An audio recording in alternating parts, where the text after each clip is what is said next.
Assalamualaikum warahmatullahi wabarakatuh. Perkenalkan, nama saya Izzatun Nufus, NIM 2010110027.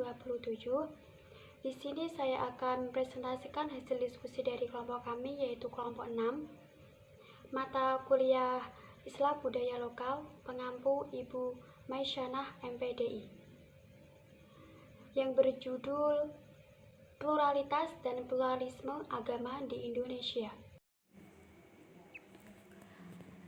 Nah, langsung saja kita ke latar belakang. Masyarakat Indonesia dikenal sebagai masyarakat pluralis. Menurut Nurcholish Madjid, Indonesia adalah salah satu bangsa yang paling pluralis di dunia. Indonesia terdiri atas berbagai macam suku, agama, dan ras yang secara keseluruhan membentuk tatanan kebudayaan nasional bangsa, yaitu kebudayaan Indonesia. Pluralisme dalam masyarakat Indonesia merupakan sebuah kekayaan budaya bangsa yang sangat tinggi nilainya.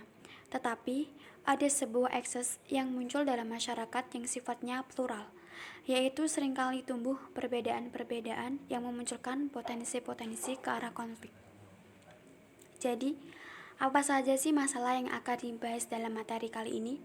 Yang pertama yaitu, apa definisi dari pluralitas agama? Yang kedua, apa definisi dari pluralisme agama? Yang ketiga, bagaimana pluralisme dan pluralitas agama di Indonesia? Yang pertama, definisi pluralitas agama. Pluralitas berasal dari bahasa Inggris yaitu plural, yang berarti banyak atau majemuk.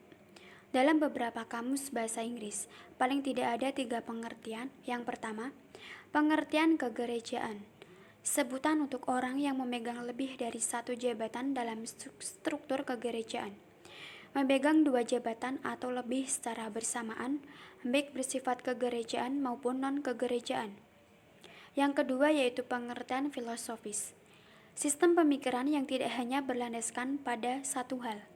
Yang ketiga, pengertian sosiopolitis, mengakui adanya perbedaan dalam segala hal dengan tetap menjunjung tinggi aspek-aspek perbedaan di antara kelompok-kelompok tersebut.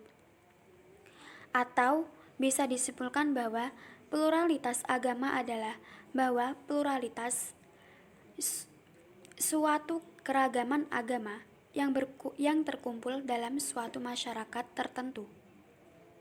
Yang kedua, definisi pluralisme agama. Pluralisme berasal dari bahasa Inggris pluralism, yang terdiri dari 2 kata, plural yang berarti beragam dan isme yang berarti paham, yang berarti beragam pemahaman atau bermacam-macam paham.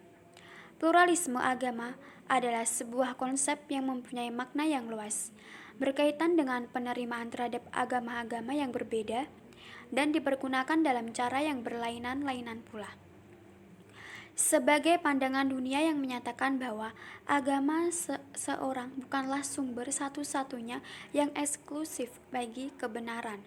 Dan dengan demikian di dalam agama-agama lain pun dapat ditemukan setidak-tidaknya suatu kebenaran dan nilai-nilai yang benar. Majelis Ulama Indonesia (MUI) menerbitkan fatwa melarang paham pluralisme dalam agama Islam.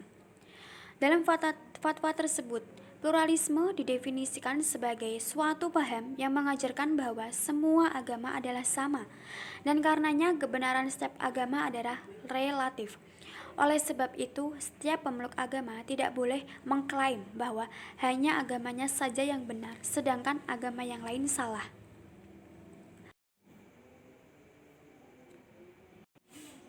Yang ketiga yaitu bagaimana pluralitas dan pluralisme agama di Indonesia.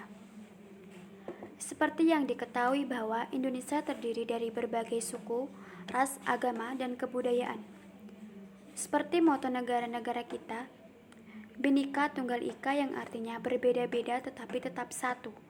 Karena itulah di Indonesia terdapat bermacam-macam agama yang diakui oleh pemerintah. Ada 5 agama, yaitu Islam, Kristen, Katolik, Hindu, dan Buddha. Islam sendiri menjadi agama yang paling banyak diatut oleh masyarakat Indonesia. Selain kelima agama yang diakui pemerintah tadi, masih banyak agama lain yang tidak diakui oleh pemerintah. Setiap warga negara Indonesia diwajibkan untuk memeluk salah satu dari kelima agama yang diakui oleh pemerintah, sesuai dengan sila pertama Pancasila, yaitu ketuhanan yang Maha Esa. Setiap warga negara memiliki kebebasan dalam memilih agama yang ingin mereka peluk dan semua diatur dalam undang-undang. Karena itu, seorang warga negara Indonesia tidak boleh dipaksa dalam memilih suatu agama. Pro dan kontra dengan konsep pluralitas agama di Indonesia. Pro pluralitas. Bagi yang pro pluralitas agama, keberagaman agama ini dianggap sebagai hal yang positif. Ini disebabkan oleh karena keberagaman di Indonesia ini bisa menjadikan Indonesia sebagai contoh yang baik bagaimana kehidupan kerukunan antar agama. Dan keberagaman agama di Indonesia memang berasal dari masa lalu yang tidak bisa dirubah. Sehingga keberagaman ini memang harus dipertahankan dan setiap umat agama harus bisa menghormati umur agama lain. Selain itu, bagi kelompok pro-pluralitas ini mereka juga mengutamakan kesatuan dari NKRI. Sesuai dengan sejarah perumusan sila Pancasila pertama bahwa pada saat itu para pendiri bangsa juga sempat berdebat apakah Indonesia akan dijadikan negara Islam atau negara dengan keberagaman agama. Dan kelompok pro-pluralitas beranggapan bahwa warisan sejarah dari para pendiri bangsa ini harus dipertahankan. Kontra pluralitas. Bagi kelompok kontra pluralitas, pluralitas dianggap bisa mengancam kemurnian ajaran suatu agama. Ini disebabkan karena pada dasarnya setiap agama memiliki ajaran masing-masing yang berbeda dari agama lain. Dan ketakutan para kelompok kontra pluralitas ini adalah bahwa nantinya ajaran setiap agama akan saling bercampur baur dengan ajaran agama lain. Selain itu, jika dilihat dari praktek di lapangan, sangat jelas bahwa pengaplikasian toleransi masih belum dapat dilaksanakan dengan baik. Kerukunan antar umat beragama bisa dibilang masih jauh dari yang diharapkan. Faham pluralisme terutama dalam pembahasan ini adalah konsentrasi pada masalah agama, memiliki definisi sebuah konsep yang mempunyai makna yang luas, berkaitan dengan penerimaan terhadap agama-agama yang berbeda dan dipergunakan dalam cara yang berbeda-beda. Menurut Adian Husaini, pluralisme agama adalah suatu paham yang melegitimasi dan mendukung kekufuran dan kemusyrikan. Sedangkan Islam adalah agama yang benar-benar memurnikan Allah dari perbuatan syirik atau agama yang benar-benar mentauhidkan Allah. Sesungguhnya Allah tidak akan mengampuni dosa syirik dan Dia mengampuni segala dosa selain dari itu bagi siapa yang dikehendakinya.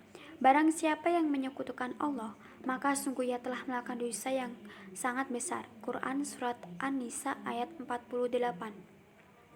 Menurut beberapa referensi yang dikembangkan oleh Gus Dur adalah pluralisme sosial bukan teologis, sebab dalam banyak kesempatan Gus Dur juga menyatakan bahwa kebenaran ajaran Islam adalah mutlak dari sisi dogma teologisnya. Sebagai penganut Islam taat, maka Gus Dur tidak mengingkari terhadap ayat-ayat yang memang sudah sangat jelas tentang kebenaran ketuhanan dan ritual di dalam Islam. Terima kasih. Sekian dari presentasi saya. Terima kasih. Wassalamualaikum warahmatullahi wabarakatuh.